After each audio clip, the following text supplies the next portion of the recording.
함께 읽습니다. 그때 분봉왕 헤롯이 예수의 소문을 듣고 그 신하들에게 이르되 이는 세례 요한이라 그가 죽은 자 가운데서 살아났으니 그러므로 이런 능력이 그 속에서 역사하는도다 하더라.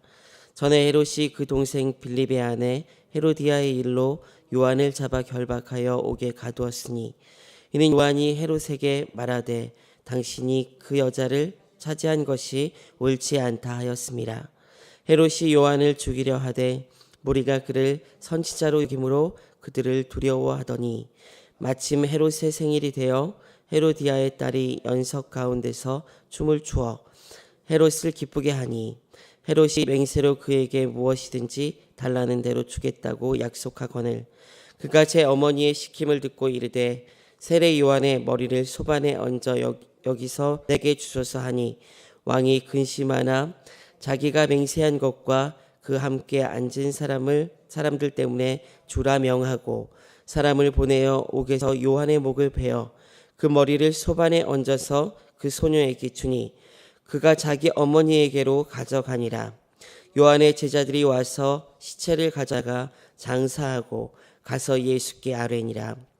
예수께서 들으시고 배를 타고 떠나사 따로 빈들에 가시니 무리가 듣고 여러 고을로부터 걸어서 따라간지라. 예수께서 나오사 큰 무리를 보시고 불쌍히 여기사 그 중에 있는 병자를 고쳐주시니라. 저녁이 되매 제자들이 나와 이르되 이곳은 빈들이요 때도 이미 저물었으니 무리를 보내어 마을에 들어가 먹을 것을 사 먹게 하소서. 예수께서 이르시되 갈 것 없다. 너희가 먹을 것을 주라. 제자들이 이르되 여기 우리에게 있는 것은 떡 5개와 물고기 2마리 뿐이니이다. 이르시되 그것을 내게 가져오라 하시고 무리를 명하여 잔디 위에 앉히시고 떡 5개와 물고기 2마리를 가지사 하늘을 우러러 축사하시고 떡을 떼어 제자들에게 주매 제자들이 무리에게 주니 다 배불리 먹고 남은 조각을 12바구니에 차게 거두었으며 먹은 사람은 여자와 어린이 외에 5,000명이나 되었더라. 아멘. 성경의 이야기가 참 재미있다는 생각을 합니다. 단순한 이야기가 하나도 없습니다.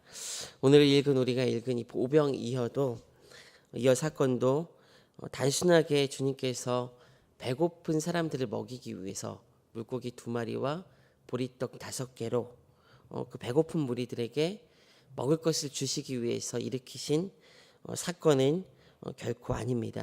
이 오병이어 사건은 이 마태복음의 맥락에서 또 예수님의 사역이라는 어떤 관점에서 굉장히 중요한 의미를 담고 있는 사건입니다. 예수님이 이 땅에서 무엇을 하시기 위해서 오신 것이고 또 그 목적이 예수님께서 오셔서 하시는 그 일들이 어떻게 이루어지는가를 담고 있기 때문입니다.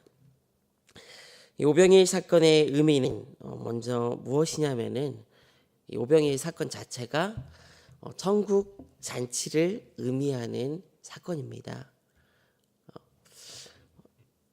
하나님의 나라가 주님께서 오셔서 이야기하시고 전하신 것이 무엇이냐면은 하늘나라가 임하였다는 것을 전하고 선포하셨는데 이 하늘나라가 임하고 있음을 임하였을 때 나타난 어떤 잔치, 천국 잔치 의미하는 그 의미가 담겨 있다는 것이에요. 오늘 본문 또 19절은 오병의 의미가 단순히 기적을 일으킨 사건이 아니라 하나님의 약속을 마지막으로 확인하고 사명을 부여하신 최후의 만찬과 유사하다는 것을 우리는 이 19절을 읽으면서 알 수가 있습니다. 우리 19절 말씀을 한번 읽어보도록 하겠습니다. 다 같이 읽습니다. 시작.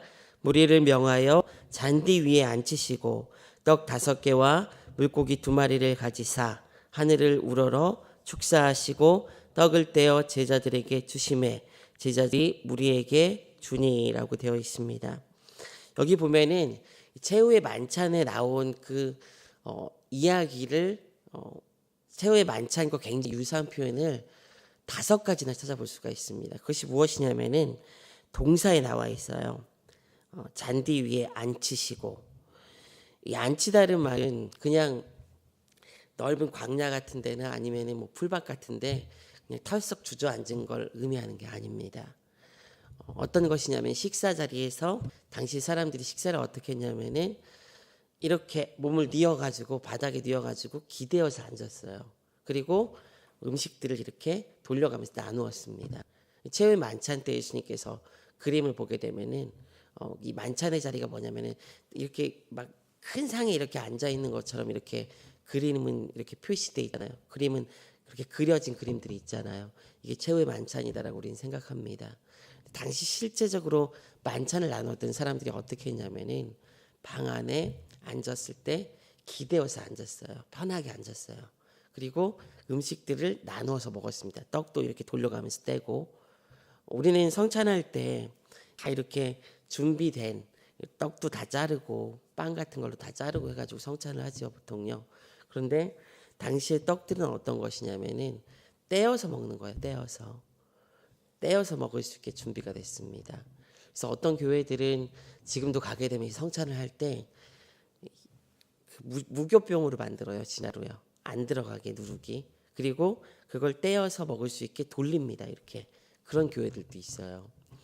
당시 그 문화들을 그대로 반영해서 그렇게 성찬하는 교회도 있다는 거예요.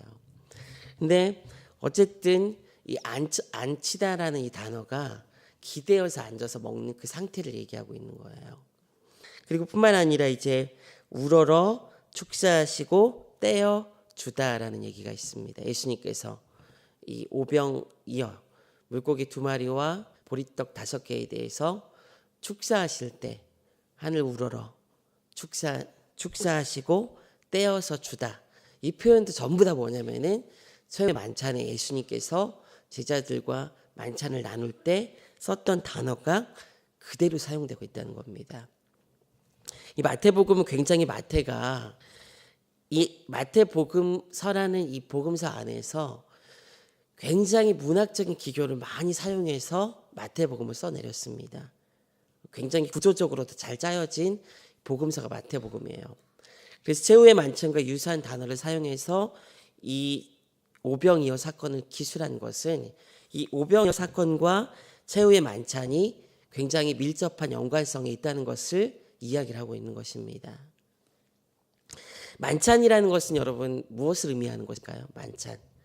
이 만찬은 시편 23편에서 읽었던 원수의 목전에서 내게 상을 베푸시고, 그 말에서 우리는 알 수가 있어요. 구약 시대의 배경에 따르면은, 당시 배경에 따르면 이 만찬이라는 것은 함께 피를 나누고 언약을 나눈 그런 사람들과 함께하는 자리입니다. 원수의 목전에서 내게 상을 베풀었다는 것은 주님께서 원수 앞에서 이 사람은 나와 피를 나눈 언약을 맨 사람이라는 것을 보여주는 거예요. 왕들이 그 만찬을 나눈다는 것은, 어떤 사람들이 만찬을 나눈다는 것은 하나님께서 원수의 목전에서 내게 만찬을 나눠요. 같이 상을 베푸셨어요. 그것은 하나님의 구원의 언약 가운데 들어왔음을 확인하는 자리이고, 또 하나님의 보호와 특권을 누릴 수 있는 그런 자리라는 것을 원수 앞에서 확인시키는 것입니다. 그런 면에서 예수님의 최후의 만찬을 하신 것은 하나님의 언약을 확인하면서 자신을 통해서 임하게 될 구원을, 하나님의 역사를 그 식탁에서 보여주신 겁니다. 그리고 뿐만 아니라 그 최후의 만찬에서 제자들에게 사명을 주시죠. 이런 관점에서 우리가 오병이어를 보게 되면 오병이어가 만찬과 비슷한 사건이라는 것을 알 수가 있습니다. 그래서 이 최후의 만찬을 통해서 주님께서는 하나님의 나라가 임하게 될 때, 하나님의 약속에 따라 그 나라가 임하게 될 때의 모습을 보여주고 있는 거예요. 그것 자체로 이 천국의 잔치를 우리에게 보여주고 있는 겁니다. 물고기 2마리와 보리떡 5개에서 시작한 이 풍성함들이 바로 하나님께서 오게 하실 그 나라의 풍성함이 어떤 것인지 보여주고, 그 만찬에 참여하는 그 사람들에게 천국의 하나님의 나라가 임하고 있음을 보여주고 있는 대표적인 사건이라는 것입니다. 여러분, 하나님의 나라가 임하게 될 때, 구약에서 천국이 이스라엘 백성들이 기다리던 그 하나님의 나라에 대해서 임하게 될 때 나타나는 현상이 두 가지가 더 있습니다. 그것이 무엇이냐면은 말씀이 있어요. 말씀이 있어요. 그 말씀에 따른 뭐가 있냐면은 치유의 역사가 있습니다. 근데 오늘 말씀에서 보게 되면은 13장 3절에 보게 되면은 예수께서 들으시고 배를 타고 떠나사 따로 빈들에 가시니 무리가 듣고 여러 고을로부터 걸어서 따라간지라. 예수님을 왜 따라갔을까요, 이들이요? 예수님을 따라갔을 때 예수님께서 말씀을 하세요. 이 말씀을 들으러 오는 거예요. 뿐만 아니라 14절에 보게 되면은 예수께 나아오사 큰 무리를 보시고 불쌍히 여기사 그 중에 있는 무엇을 고쳐주세요? 누구를 고쳐주세요? 병자들을 고쳐주셨다라고 얘기합니다. 단지 먹을 것만 주신 게 아니라 말씀이 있었고 병자들을 고쳐주셨고 먹을 것까지 주신 그 사건이 바로 오병이어의 사건입니다. 하나님의 나라가 임하게 될 때 그 모습을 보여주고 있는 거예요. 오병이어 사건을 통해서 이 마태도 그렇고 다른 이 복음서의 저자들은 무엇을 얘기하고 있습니까? 예수님께서 이 땅 위에 하나님의 나라를 임하게 하기 위해서 오신 분이고 지금 예수님의 이 사역들을 통해서 하나님의 나라가 지금 천국이 이곳에 임하고 있다는 것을 지금 말씀하고 있는 것입니다. 사랑하는 성도 여러분, 예수 그리스도로 말미암아 하나님의 나라는 지금 우리 가운데도 풍성하게 임하고 있는 줄 믿습니다. 임하였고 또 임하고 있는 줄 믿습니다. 말씀이 있고 또 우리 가운데 하나님의 치유와 회복의 역사, 온전케 된 역사가 있을 때 그 하나님의 나라는 지금도 풍성하게 임하고 있는 것입니다. 바라기는 이 풍성한 하나님의 은혜를 여러분들이 누릴 수 있고 또 그 하나님의 나라로 인해서 임하게 되는 여러분들의 삶과 주변에 임하는 하나님의 그 나라로 인해서 여러분들 안에서 이 세상의 소망이 아니라 하나님의 나라를 소망하며 믿음으로 살 수 있는 여러분들이 되시기를 주님의 이름으로 부탁드립니다. 그렇다면 이 하나님의 나라는 어떻게 임하게 되는 것일까요? 먼저는 주님께서 우선적으로는 주님께서 오셔야 되는 거예요. 오셔야 되는 거예요.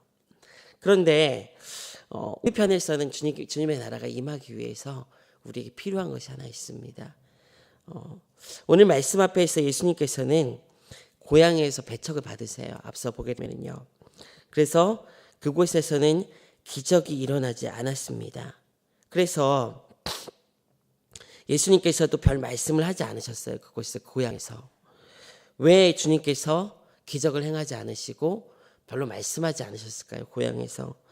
58절에 13장 58절에서는 이렇게 이야기합니다. 그들이 믿지 않음으로 말미암아 거기서 많은 능력을 행하지 아니하시니라 라고 말씀하고 있습니다. 믿지 않았어요. 그들이요. 또 오늘 이후의 사건에서 보게 되면은 본문 뒤에서도 예수님께서 이 오병이어 사건 이후에 산에 따로 한적한 곳에 올라가서 기도하러 가십니다. 제자들은 배를 타고 갈릴리 바닷가를 건너가요. 그런데 가는 중에 큰 풍랑을 만나죠. 이 상황에서 주님께서 물 위를 걸어서 제자들에게 오십니다. 그리고 베드로는 그 상황에서 주님께 이렇게 이야기해요. 주님이시면은 제가 걸어가게 해달라고 얘기합니다. 주님께서 걸어오라고 하고 그 뒤로 주님께서 베드로가 걸어가다가 어떤 일이 벌어집니까? 바다를 보고 두려워서 풍랑을 보고 두려워서 물에 빠지죠. 주님께서 이에 대해서 또 뭐라고 말씀하세요? 31절에 보게 되면은 믿음이 작은 자요. 왜 의심하느냐라고 이야기를 하고 있어요. 앞에서도 믿음을 얘기하고 있고요. 뒤에서도 믿음을 얘기합니다. 그리고 이 오병이어 사건 자체가 사실은 이 오병이어 사건을 일으켜서 주님께서 오병이어 사건을 통해서 세우기를 원했던 사람이 누구냐면은 제자들이었어요. 제자들이 믿음을 갖기를 원하셨어요. 하나님의 나라가 임하는 상징적인 의미를 담고 있지만은, 그 모습을 담고 있지만은, 오병이어 사건을 왜 일으키셨을까요? 많은 무리들에게 그냥 먹을 것을 단순히 주시기 위해서가 아니라 하나님의 나라가 지금 임하고 있다는 것을 보여주실 뿐만 아니라 그것을 통해서 제자들에게 믿음을 주시기 위해서 주님께서 오병이어 사건을 일으킨 거예요. 앞에서도 이 믿음을 얘기하고 뒤에서도 믿음을 얘기하고, 이 오병이어 사건도 제자들의 믿음을 염두에 두고 주님께서 일으키신 것입니다. 결론은 무엇이냐면요, 주님의 나라가 풍성하게 임하기 위해서는 뭐가 있어야 되는 거예요? 믿음이 있어야 된다는 거예요. 믿음이. 물고기 2마리와 보리떡 5개에 대해서 이제 마태복음에서 표현하고 있지 않지만은 다른 복음서에서는 빌립과 야고보라는 두 제자 이야기를 비교합니다. 빌립은 계산을 해서 우리가 지금 이 값을 지불할 수 없다라고 얘기하지만은, 야고보는 보리떡 5개와 물고기 2마리를 주님께 가져오면서 이것이 있지만은 주님께서라면은 어떻게 하실 수 있다라는 믿음을 그곳에서 보여주게 되는 겁니다. 그리고 주님께서는 제자들 전체적으로는 대체적으로 믿음이 없는 상황이에요, 별로. 근데 그 상황에서 주님께 가져온 이 작은 믿음을 보시고 주님께서 축사하시고 떼어서 나눠주게 됩니다. 그럴 때 하나님의 나라가 그곳에 임하게 되는 거예요. 중요한 것은 믿음이 있을 때 하나님의 나라가 임하게 되는 것을 여러분 기억하시길 바랍니다. 우리 삶의 자리에서 때로는 우리가 믿음이 없어 보일 때가 있습니다. 약해질 때가 있어요, 영적으로.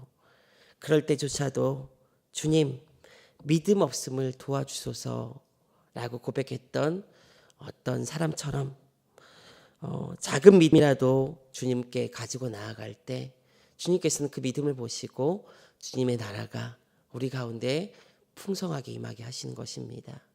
말씀 가운데 우리가 변화받고 또 온전케 되고 치유받고 회복되고 우리의 삶에 말씀의 빛이 비치게 되는 그 역사, 또 우리가 하나님의 나라에 가기까지 그 하나님 나라의 풍성함을 누리게 되는 역사가 어디서부터 오는 것입니까?